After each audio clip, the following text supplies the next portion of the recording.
காளிதாசனேடுகள் கண்ணராச லீலைகள் பருவமோகம் தந்தது பாவமல்லவோ.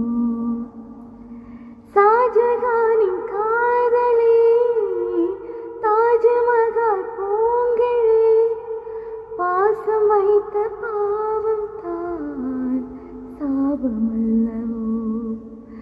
இருந்தாலும் இரவாது விளைகின்ற பிரேமையோ அடி நீ பலியாக வருகின்ற பெண்மையோ.